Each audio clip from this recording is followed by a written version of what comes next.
Transferring your data from ServiceMonster 6 to online QuickBooks should be an easy process.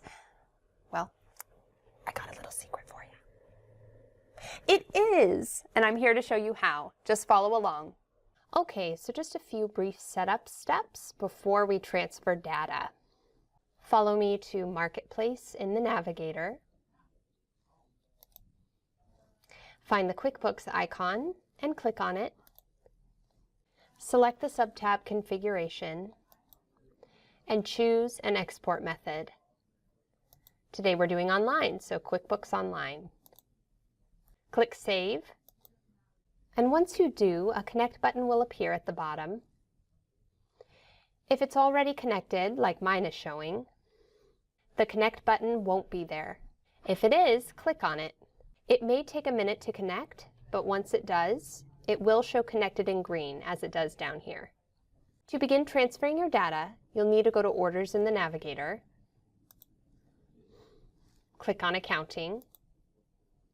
You'll notice here as well it says Connected. Select the Export Wizard. This just gives you some information. Once you've read it, click Next. Here's where you can choose to export invoices and payments, or just one or the other. Once you've looked over everything that's going to be exported and you make sure it all looks good, go ahead and click Submit. Please keep in mind that depending on the number of invoices and payments being transferred, this transfer could take a while. If you want to see what was sent over, just go to Export History. Also notice that it gives you the option to download an export file or even do rollbacks. Pretty simple, right?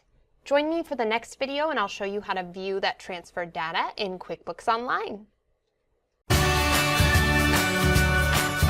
For more online training, please visit our website at www.servicemonster.net/help. We are here to help you.